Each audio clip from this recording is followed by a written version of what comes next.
Oh, boy. Oh boy. Man, how quickly things turn. Am I right? Am I right, Omaha? I'm right. Aren't I right? After giving the good old word of faith on Saturday, another loss from the Omaha Beef, in which they made adjustments. They made adjustments. You can't blame them for that. They made adjustments, but you know they still lost by 20 to Sioux City. And now Coach Brandon DeGrone is basically, he'll be going somewhere at some point during the season, but just not in Omaha. He's out. He's out. Um, honestly, you know, like I've been saying, and like other people have been saying, like Coach Negron is a good coach. He is a good coach. It's just the system, the way things are in Omaha. The standard is the standard, and Omaha's not used to being the only winless team in the league because Saturday night, the Amarillo Warbirds and the Dallas Bulls took on each other in what was called the Texas Showdown, the rematch of a game from, if you remember, from a couple years back, in which basically the last game that these two teams basically had ended up being, kind of bad, at least in different iterations of these two teams anyway. But, you know, the best running back in the league, yet again, amazing. This Dallas defense, and I caught a little bit of flack, which I again, obviously, you know, not everybody, is like, oh well, everybody does everybody follow Big Boy Sports? No, they do not. Um, so when I said I was surprised that this team won, this past week, I meant that. I meant that surprise because a lot of predictors, a lot of experts, hint, hint, like Shady Sports Network's right there. Like Krish is right there. Like blame Krish for this. Don't put the bad voodoo on me, okay? Because what he said was a lot worse than what I said about this game on Saturday night. But anyway, fantastic game from the Bulls. They finally got their win against Amarillo. Still need a little bit of work on the defensive front a little bit because they did, have a little bit of, problems with the quarterback running all over them. But ultimately, the Bulls, the adjustments that Coach Prime made, hey, a lot of people were saying, hey, the Beef and the Bulls coaches is on the hot seat. But I think Mr. Waits just saved his job because he brought some guys in and they just showed up and showed out. And this team continues to show up and show out, you know, despite all the circumstances that go against them. Um, conflicting information has been given to me as well about Beaumont's Nets being there. We'll see if they are there on May 2nd. I don't know yet. We'll see because again, there have been problems with the netting, as in like actual points being awarded. You know, being a problem, which like a made kick was made, like we all clearly saw it. A couple weeks back, and it's just like, oh, the NAL didn't count that. But you know what? You can count on the IFL transactions page and the stats page being updated. I'm kidding on that. The stats page is like never updated correctly, and that kind of needs to change right now.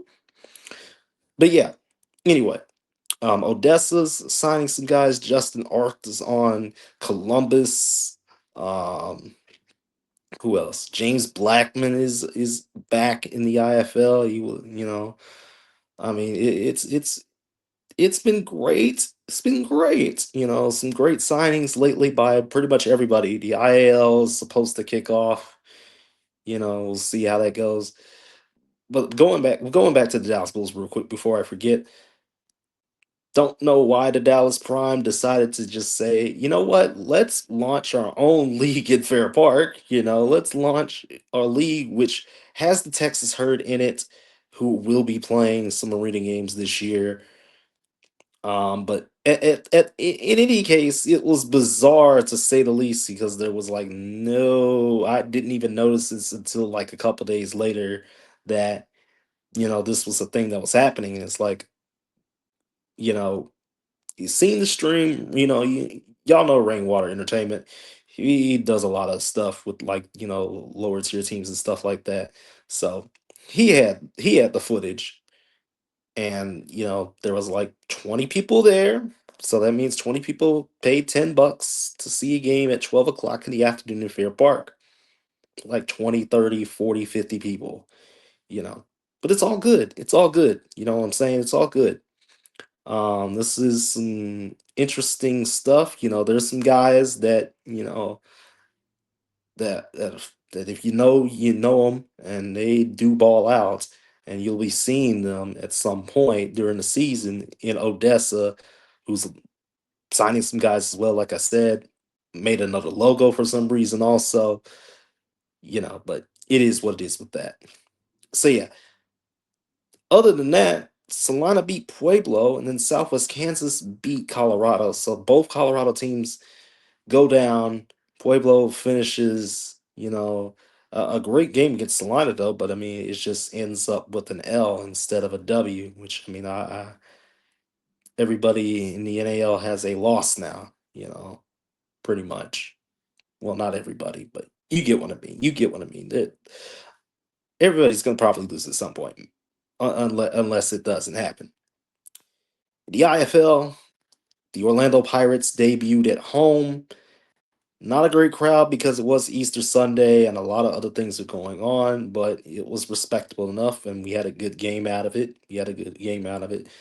Quinion Williams, De Laurent, and company, like it was a back and forth duel between Quad City and Massachusetts. It was back and forth, and it was beautiful. Ultimately, the Pirates do get the win in the end, but everything is coming up for the Pirates. If they can get more out there and make the Kia Center look good again, hey, I'm cool with that. I'm really cool with that. Um, Quad City's still, looking very nice. They just have a couple tough losses so far. Like I said, IFL's a long, long season, so you never know what's gonna happen. Tucson gets a win now. A lot of people were saying the Mexico's attendance is kind of pathetic, which it was. You know, market that's been burned once. Before is just not everything's gonna be peachy clean. And then Arizona got basically out, just blasted in the trenches, man. Fishers walked all over, put 63 up on him, got Kevin Guy reeling, just mad. And I don't blame him because the Rattlers ain't been playing the way that they should be playing. You know, Peach State also gets a W if you follow the AAL too. And remember, the AAL draft, again, is coming. So just keep an eye out on that. And then a couple other things to kind of wrap things up here before we get on up out of here and, you know, rest and recuperate for some big things that are going to be playing for the channel. BT Dub, the Texas Hot Shots, I interviewed them a couple of years ago. They are coming back. 2027, they are coming back. Now, don't know all the details right now, but I was like, you know what? Let me give them an eye. Let me give them an eye. We'll see.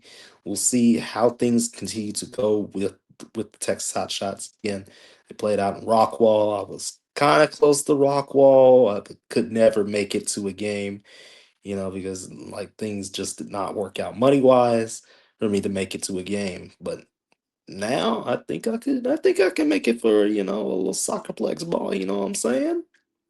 The AF1 also, despite the AI. Sam Castronova going to the Houston Gamblers in the UFL, adds hometown for their streams, so there's an additional streaming partner with Vice.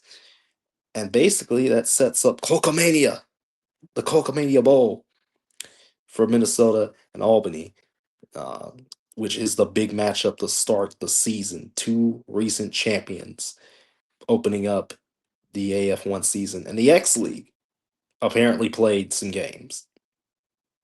Now, I've been just going ham trying to find, anything on the X League's website. And I'm like, and I'm just pressing as many buttons as I can to just try and find something. There's a Dallas team. I don't know why we have another team, but I mean the X League has always pretty much had a team in Dallas. But it's like, where does this team play? I want to know that. Where do these teams play? Did these teams play? I don't know, bro. I don't know. There's probably a stream out there, but I mean, it's supposed to be on the X League's website, but it's like, what are we doing here? What are we doing? The other thing, like I said, again, from the Dallas Bulls perspective, to go back to circle it all back together a little bit, to tie in, with the NAL being the way it is this year. I mean, don't get me wrong, there's still things that are wrong with this team. Like there's still things structurally, organizationally wise, like there's a lot of things we could do better here. um, like I said, my experience from my second home game, because I did not attend that first game, because that first game was a non-league opponent, and non-league opponents should not be played in 2026. But that's a different tangent for another day. Like I said, I had fun. I like the rib. I like to get a little. I get when I get in this fan mode. I get in the fan mode with these games, and blogs that I put together for these games are just fun little blogs to try and get some more views. Like that's pretty much it. There's nothing reportery about it, because I either get the information sometimes first, like 5% of the time, or I'm in a coordinated loop with pretty much everybody that does stuff on this beautiful sport that we love and enjoy so much. Like I'm in the loop, so I know what's going on. Because I'm super busy. Like we're all adults here. We all have busy lives. Like I do not have time to go continue to hunt down Dom Montero to try and get him on this channel for an interview at this point. But I'm gonna try it anyway. Hint, hint. I'm bringing interviews back because you know I haven't done one at all this year. I haven't done one at all. I should have been able to, you know, in February and March, but I just did not have the time to do so. I'm trying to make use of the busiest time of the year for me to get these interviews done and on schedule.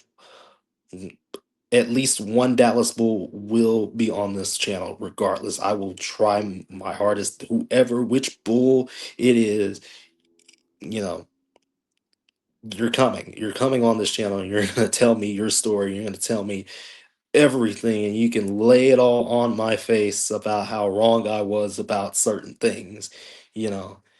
But I mean, what we see is what we see out on the field. That's the product. And there was one other thing that I kind of wanted to touch on real quick, which was part of that video. Part of that video featured one of the coaches from the Prime, and I believe it was Coach Prime, going to the opposite sideline. We just had this whole crazy situation in Cedar Rapids and Wyoming where, obviously it's not, obviously the two teams don't have coaches and guys that are slamming beers, but it's just like, we got to keep it together. We got to keep it together, because one bad thing derails everything.